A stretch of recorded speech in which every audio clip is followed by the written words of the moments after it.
বলছি মা, এখন শরীরটা কেমন আছে? কালকে থেকে একটু ভালো। বলছি গিন্নি, ট্যাবলেটগুলো সময় মতন খেয়েও। বলছি মা, আমার তো ওই বাড়ি যাওয়ার ইচ্ছে নেই, কিন্তু এখন কি করবো বলো, না গেলেও হচ্ছে না। আরে বাবা, কোনো সমস্যা নেই, ও বাড়ি আর এ বাড়ি কি, তুই যেখানেই থাকিস ভালো থাকলেই হলো।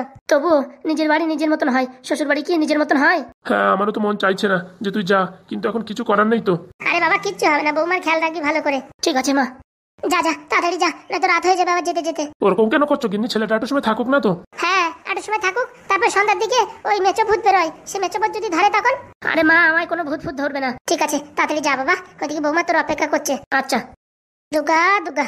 বলছি ছেলেটা চলে গেল গিন্নি, তোমার মন খারাপ করছে না? মন খারাপের কথা বলছো? চোখ দিয়ে আমার জল বেরিয়ে যাচ্ছে, কিন্তু কষ্ট করে আগলে রেখেছি। তাহলে ওরকম হাসি মুখে ছেলে যে? আমি যদি ছেলের সামনে এরকম কান্না করি, তাহলে ছেলে কি আর ওই বাড়ি গিয়ে থাকতে পারবে? সত্যি গিন্নি, তোমায় যত দেখি তত অবাক হয়ে যাই। বলছি, খাওয়া দাওয়া করেছো কিছু? ওই তো পান্তা ভাত ছিল, ওগুলো খেয়েছি। চলো, তোমায় আবার ডাক্তারের কাছে নিয়ে যেতে হবে। না না, ডাক্তারের কাছে যাওয়ার দরকার নেই। কেন গো? একবার ডাক্তারের কাছে গেলে কত টাকা খরচা হয় জানো?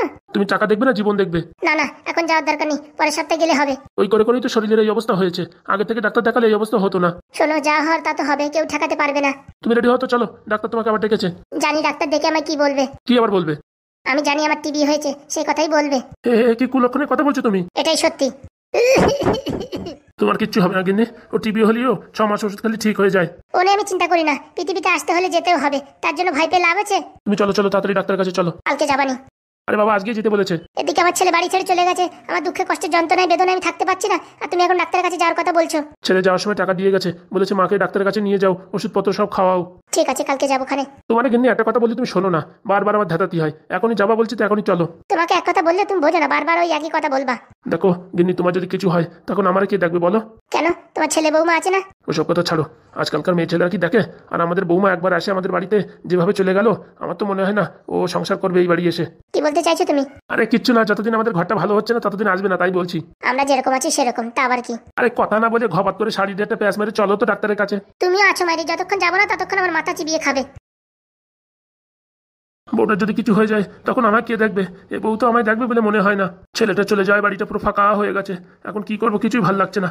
যাই দেখি গিন্নিকে ডাক্তার দেখিয়ে চার দোকানে বসি, লোকজন আসলে কথাবার্তা বললে একটু ভালো লাগে। কই গো, হলো নাকি? ওরে বাবা, 2 মিনিট হইতে আসছি, একটু রেডি ফেডি হও না নাকি?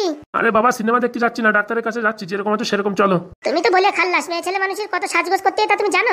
এদিকে শরীর ভালো নেই আর এদিকে তুমি সাজাগোজা করছো। সারার সাথে শরীরের কি সম্পর্ক? চলো চলো তাড়াতাড়ি চলো, আবার বর্ষা না নেমে যায়। সবসময় তোমার মুখে কুলক্ষণে কথা। ভালো কথা বলি দোষ। বলছি কাকা, বাড়িতে ফুটো আছে? কোন হালার বাচ্চারে? কাকা, আমি হাগু। ও, তুই তাহলে সেই হাগু যার জন্য আমার ছেলেটা বিগড়াই গেছে। মানে কি বলছেন আপনি? শুনেছি আমার ছেলে নাকি ইনকাম করে তোর টাকা দেয় পড়াশোনা করার জন্য, এদিকে আমার মদ খাওয়ার টাকা দিচ্ছে না। বলতো দেখি এটা কোন জায়গার ন্যায় নীতি? কি কি কি বলছো কাকা তুমি? আবার শুনেছি তুই নাকি বিয়ে করেছিস, বিয়েতে তো আমাদের নিমন্ত্রণ করলি না। আমার ছেলেটা এত কষ্ট করে তোরে পড়াশোনা করাইছে, বিয়েতে পর্যন্ত নিমন্ত্রণ করলি না আমাদের। আসলে কাকা সেরকম না, বিয়েটা ছোট্ট করে হয়েছে, মাত্র কয়েকজনের ভিতরে, সেরকম বড় করে অনুষ্ঠান করে বিয়ে করা হয়নি। তারপরে উপর থেকে আমার মা শরীর খারাপ, তো এর জন্য কোনো অনুষ্ঠান করা হয়নি। তাই বলে আমারে ডাকলি না বিয়েতে? কাজটা ঠিক করলিস, সে ডাকিসনি সে ভালো কথা। হ্যাঁ, কোনো সময় বলিস কাকা এই নাও 500 টাকা নাও, এই টাকা নিয়ে মোটামুটি একটু এনজয় করো, চাকরিও পাইছিস, সেসবও পার্টি দিলি না। একবারে কি ছেলে মেয়ে হলি পারি তখন দিবি পার্টি নাকি? যাক, ওইসব কথা ছাড়, যা হয়ে গেছে হয়ে গেছে। এখন খপত করে একটা 500 টাকার নোট দে তো দেখি। দিচ্ছি কাকা। 500 টাকা বলার সাথে দিয়ে দিল, 1000 টাকা বললি ভালো হতো। এই যে কাকা। বললি হবে না, তুই একটা ভালো ছেলে, টাকা চাওয়ার সাথে দিয়ে দিচ্ছিস, তোর উপর ভাইপো আমার কোনো রাগ অভিমান নেই। হাগুদা, তোমার মাথা খারাপ হয়ে গেছে, এই মাথালটা তুমি টাকা দিচ্ছ? নিক না নিক। কি করলি ফুটোর বাচ্চা, টাকাটা তুই ধরলি কেন? শরীরের দিকে দেখি তো, সব হাড়গোড় বেড়ে যাচ্ছে তোমার। নিজের চরকায় তেল দে, তোর তো 36 রড সব বেরোয় গেছে দেখ। কোনো টাকা পয়সা হবে না, তোমার টাকা দিলে তুমি মদ খাওয়া আমি জানি না। না না, মদ খাবো না, রমেনের দোকানে 500 টাকা বাকি আছে, সেই টাকাটা ফেরত দেবো। দে ভাই, ফুটো দিয়ে দে। তুমি চেনো না হাগুদা, হচ্ছে 1 নম্বরে মালখোর, ঘরের চাল বিক্রি করে মাল খাচ্ছে, আর এই টাকা বালি মাল খাবে না তা বললি হলো? হ্যাঁ খাবো, তা কি হয়েছে? তোর কাটির টাকা না তো, ওই আমার ওই ভাইপো দিচ্ছে। বলছি কাকা, ওই টাকাতে মাল না খেয়ে ভালো কাজে লাগাও, তাহলে একটু মোটামুটি আমার পুণ্য হবে। তোর পুণ্য নিকুচি করেছে, আমার বাংলা না হলে আমি থাকতে পারছি না, ওর পুণ্য নিয়ে কেলাকাটি করছে। দে না ভাই, দিয়ে দে না। তুমি ভাবতেছো টাকা দিয়ে কাজে লাগাবে, মদ খাই তারপর বাড়ি এসে মারামারি হুড়োহুড়ি করবে, বুঝতে পারিছো? দরকার নেই, টাকা পয়সার কিচ্ছু দেওয়ার দরকার নেই। দেখিছো বাপের সামনে কিরকম তুই টাকা দিয়ে করে কথা বলছে?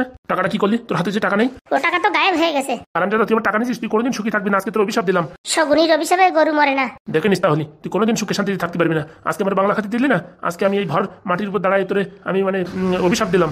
যা পারো করো, চলো হাগুদা চলো। হারামজাদা, টাকা দিলি না তো, এইবারে আর পা দিবি না, বুঝতে পারিস? মনে থাকে জানো? দেবো না পাও। কোনোদিন আসি থাকি সেদিন মাজা ভাঙা নাতি দেবো। শালা হারামজাদা আমার 500 টাকা চুরি করে নিয়ে গেল, চোর ছেঁচড়া পুরো আমাকে মিনছে। আমারও চুলকনি কম না, টাকাটা দেশে ঘপ করে যে ধরবো তা না, একটু সময় দিছি কি কাড়ি নিয়ে গেল। এখন আর কয়দিন এইভাবে চলবে, টাকা পয়সা কিচ্ছু নেই, ধারের দোকানের মদ ফাদ দিচ্ছে না, কি করবো কিছু বুঝে পাচ্ছি না। 500 টাকা দিলে 5 দিন চলে যেত, তা না এখন এই বোতল করে খাওয়া অবস্থা হয়েছে। শালা কিচ্ছু নেই, এক ফোঁটাও নেই, সব চুষে খেয়ে ফেলাইছি, এখন কি খাবো? যাও কাটা প্ল্যান ছিল সব থসনস হয়ে গেল। ঘরের দিক যাই তো দেখি চাল টাল আসে নাকি বিক্রি করে দিয়ে একটা বোতল কিনে আনতেই হবে, কিচ্ছু করার নেই। চুপিসারে ঘরে ঢুকে যেতে হবে, বউটা আবার টের পালিয়ে আবার খাবরাখাবরি করবে না, কেউ নেই, পটাত করে চাল বের করে বিক্রি করে দিই। কই রে রূপা, তোর বর কই? দেখছি না যে। আর বলিস না দিদি, এখনো তো এলো না। এইসব ছেলেপেলের উপর বিশ্বাস করতে নেই। হ্যাঁ, কথা দিয়ে যদি কথা না রাখে তাদের কি বলতে হয়? আর কি করবো বলো দিদি? আমার তো মনে হয় যত নষ্টের গুড়া ওই শালায় ঢ্যাবনা না কি নাম না, তুই কাকা কাকা বলিস, ওই শালায় যত নষ্টের গুড়া। আমি এসব কিছু জানি না। বলছি ঢ্যাবনা মারলে ডাকতো না? না আমি ডাকতে পারবো না। এই ঢ্যাবনার বাচ্চা, ঢ্যাবনা, সর্বনাশ করিছে। এইভাবে যদি ডাকে কাকারে তাহলে কেন খেপে যায়। এই পোড়াবো কমিনছে ঢ্যাবনার বাচ্চা, কি হয়েছে? আমার ডাকতেছো কেন? বলছি তোর সে জামাই কই? জামাই কই? জামাই স্কুল ছেড়ে আসবে না নাকি? নাকি আমার কথা শুনে ভয় পাইছে? দেখো এসব উল্টোপাল্টা কথা বলবা না, তার একটা স্কুলের চাকরি আছে, ঠিকঠাক না করে আসলে কি করে হবে? বলছি এবার ঘুষ দিয়ে চাকরি পাইনি তো আর কি বলবো? তুমি খাইয়ে কোনো কাজ পাও না নাকি? হ্যাঁ, আমার পিছনে লাগা ছাড়া আবার কত কাজ আছে জানো? সে আমি জানি, তোমার তো সব শয়তানি বুদ্ধি, কোনে আকাশ কুকাশ সেই সব কাজ করে বেড়াও। মামনি, তোর এই দিদি নাকি সাবধান করে, আলতু ফালতু কথা বলে মাথা গরম করে দিচ্ছে, তারপরে খিস্তি খামার দেবানি, তখন বলবে না। তুমি দাও, আমি চুপচাপ করে শুনি। অত কথা না বলে বলো কি জানি ডাকিছো? বলছি কি তোমার ওই জামাইরি ডাকো, আমার সহ্য হচ্ছে না। ফোন করেছি, আসতেছে, দাঁড়াও। রূপা, ও রূপা, কই যে আইছে? কই জামাই বাবু আসো দেখি, তোমার একটু পদচরণ স্পর্শ করি। তোমার দেখে যেমন হচ্ছে তুমি সুবিধার মানুষ না। আমি নার্স, আমি লোক দেখলে বুঝতে পারি ওর কি রোগ আছে। তোমার জামাইয়ের এবার রক্ত পরীক্ষা করতে হবে, দিদি ছাড়বে না সহজে। রূপা, এই যে আমি এই ঘরে, আসো। ভালো আছো? এ রূপা, এই টাকমালটা তোর বার? হ্যাঁ। ছি ছি ছি ছি, আমার মাসি মেশেরও কি বুদ্ধি, শেষকালে এই মানে যুবতী মেয়েটারে এই টাকালা ছেলের সাথে বিয়ে দিল। আর কি বলবো? বলছে কি তোমার বাড়ি কোথায় সে তো আমি জানি না, তুমি কি একটা সংসারে উন্নতি করাতে আইছো নাকি সংসার ভাঙতে আইছো বলো দেখি? আমার বোনটারে দেখতে কোন জায়গায় খারাপ একটু বলো দেখি। বলছি কি তুমি কি আমার শালি হও? দূরে থাকো, দূরে থাকো, আমার দূরে থাকো। দূরেই তো আছি, আমার থেকে এক হাত দূরে থাকো। তোমার আবার টিভি ফিবি রোগ আছে নাকি কে জানে? কি কথা বলছো? হে দিদি, তুই কি পাগল হয়ে গেছিস নাকি? কি কথা বলছিস? বলছি আমার বোনের বিয়ের সময় আমি আসিনি, তার জন্য একটা অঘটন ঘটে গেছে। কি ঘটনা? আমি থাকলে পারে তোমাদের রক্ত পরীক্ষা করার আগে বিয়েতে আমি রাজিই হতাম না। কেন, কিসের রক্ত পরীক্ষা? আমার বন্ধুর কি কোনো রোগ ভোগ আছে নাকি? কি কথা বলছো? এই মুরগি মুখ ছেলেটা আবার কোথা থেকে আসলো? বলছি ভাই ফুটো, এই মেয়েটার সাথে তুমি বুঝে নাও, আমি কিছু বলতে গেলি তারপরে হে বৌদি আমার উল্টো পাল্টা বলবে না। তুমি টেনশন নিয়ে না, তুমি চুপচাপ সাইডে দাঁড়াও, আমি হ্যান্ডেল করছি, ঠিক আছে? বলছি কি শালি, তুমি কি আমার সাথে আর কি মারছো? আমি কোনো আর কি ফার্কি মারছি না। এই দিদি কি বলছিস? ঠিক আছে, তুমি বলছো আমার বন্ধুর রক্ত পরীক্ষা করবা, করো। আর রক্ত রিপোর্টে যদি কোনো কিছু না আসে তখন কি হবে বলো? আমি একটা প্রফেশনাল নার্স, আমি দেখলেই বুঝতে পারি কার শরীরে কি রোগ আছে। উরি বাবা, বড় বড় এমবিবিএস এমডি ডাক্তার বলতে পারে না কার শরীরে কি আছে, আর তুমি মানুষ দেখে বলে ফেলাও, তাই নাকি? কত বড় নার্স হইছো? এই ছোড়া, ওইসব উল্টোপাল্টা কথা বলবা না, বুঝতে পারিস? আমি তোরে দেখে বলে দিচ্ছি তোর শরীরে রক্ত নাই, তাই তোর চুলগুলো এরকম হলুদ হয়ে গেছে। কি যে বলো, সেদিনকে এক বোতল রক্ত দিয়ে আসলাম ঘপা ঘপ করে। ও কোন ডাক্তার তোর রক্ত রয়েছে চিনে পারে নাই। আমি বলছি তোর শরীরে রক্ত নাই, দেখিস মালটা কি ঝানু মালো, যা বলবে তাই সেটাই ঠিক। বলে না বাড়ি বিটি মাতুব্বর, এ হচ্ছে সেই। কি বলে তুমি? না কিছু বলিনি, বলছি আমার বন্ধু যদি কোনো রক্তে রিপোর্টে খারাপ কিছু পাওয়া না যায় তাহলে কি করবা বলো? তোমরা বলো।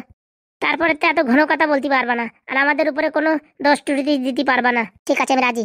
ঠিক আছে আমিও রাজি। শোনো, আজকে থেকে কিচ্ছু খাবা না, না খেয়ে থাকবা, কালকে সকালবেলা তোমার রক্ত নেওয়া হবে। আচ্ছা। বলছি দিদি, একটু বেশি বেশি হয়ে যাচ্ছে না? বলছি তুই চুপ থাক, তোর কোনো রকম ভয় লাগে না? তো সারা জীবনের ব্যাপার। হ্যাঁ, তারপর তোর যদি এসব টিভি ফিভি হয় তখন কি হবে? আমার মাসি মেসের আর কোনো মেয়ে ছেলে আছে বল? তুই একাই, তা তোর দিকে লক্ষ্য রাখতে হবে না? আমি একটা নার্স হয়ে আমি যদি তোর প্রতি লক্ষ্য না রাখি তাহলে কত বড় একটা গবেটের মার্কা কাজ হয় বলতো? বড় নার্স হয়ে পড়িছে, ডাক্তারের তো বেশি বোঝে। MBBS nurse. থাকলে ভাই ফুটো, ও যা করতে চাইছে করতে দে। ঠিক আছে, যা বললাম তাই জন্য মনে থাকে। আচ্ছা। বলছি ফল টল খাওয়া যাবে না, কলা টলা খাওয়া যাবে না, এতক্ষণ না খেয়ে থাকবে? বাবা বাবা, একদিন উপোস থাকতে পারবে না কি তোমার বন্ধু? কি গায়ে শক্তি! এমনিতে মাথায় চুল নাই, তারপর যদি রোগ ভোগ থাকে পটাত করে ডিভোর্স করাই দেবো।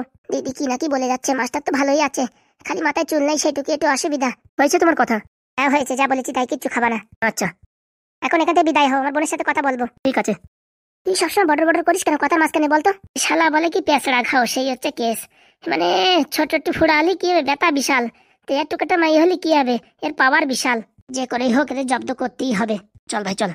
বলছি দিদি, ওইভাবে বলাটা কি ঠিক হয়েছে? এমন কথা বলছিস মনে হচ্ছে টাকলু মালটা তোর বিশাল পছন্দ। পড়াশোনা খুব ভালো, আমায় পড়িয়েছে তো আমি জানি। ওর খালি মাথায় চুল নেই সেটুকুই অসুবিধা, নাহলে আমারও মোটামুটি পছন্দ।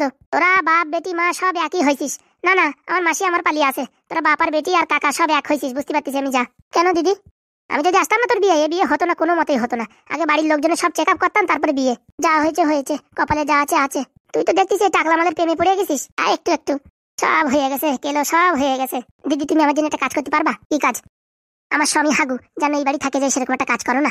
ওদের বাড়ি আমার যাতে ইচ্ছে করে না, কিরকম নোংরা ছাড়ছেটে, জল নাই, এ নাই ও নাই, আমার যাতে ইচ্ছে করছে না। আমি সারা জীবন এখানে থেকে যাবো। আর মা বাবার সম্পত্তি কম আছে, আগে রক্ত চেক করে নি, তারপরে এসব দেখবো। তুমি পারবা কিনা তাই বলো। এইসব আমার বা হাতের খেল।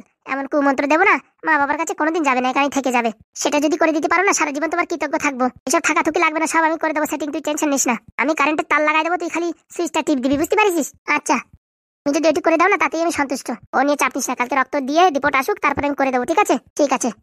তোর বড্ডার এমনি ফেস কাটিং ভালো আছে, কিন্তু টাকের জন্য না একদম বিশ্রী দেখায়। না না, বিয়ের সময় তো চুল লাগাইছিল, এই গরমের জন্য এখন লাগাচ্ছে না চুল, বুঝতে পারিস? ওরে অরিজিনাল চুল থাকা আর ওইসব ডুপ্লিকেট চুল থাকা এক ব্যাপার নাকি? তা ঠিক বলেছো, কিন্তু এখন অ্যাডজাস্ট করাতে হবে তো, সরকারি চাকরি করে বলে কথা। আমার তো মনে হয় ওই মেশো মাসি আর ওই তোর কাকা মনে হয় ওই চাকরির জন্যই ফাঁসিছে, আমার যে মনে হচ্ছে।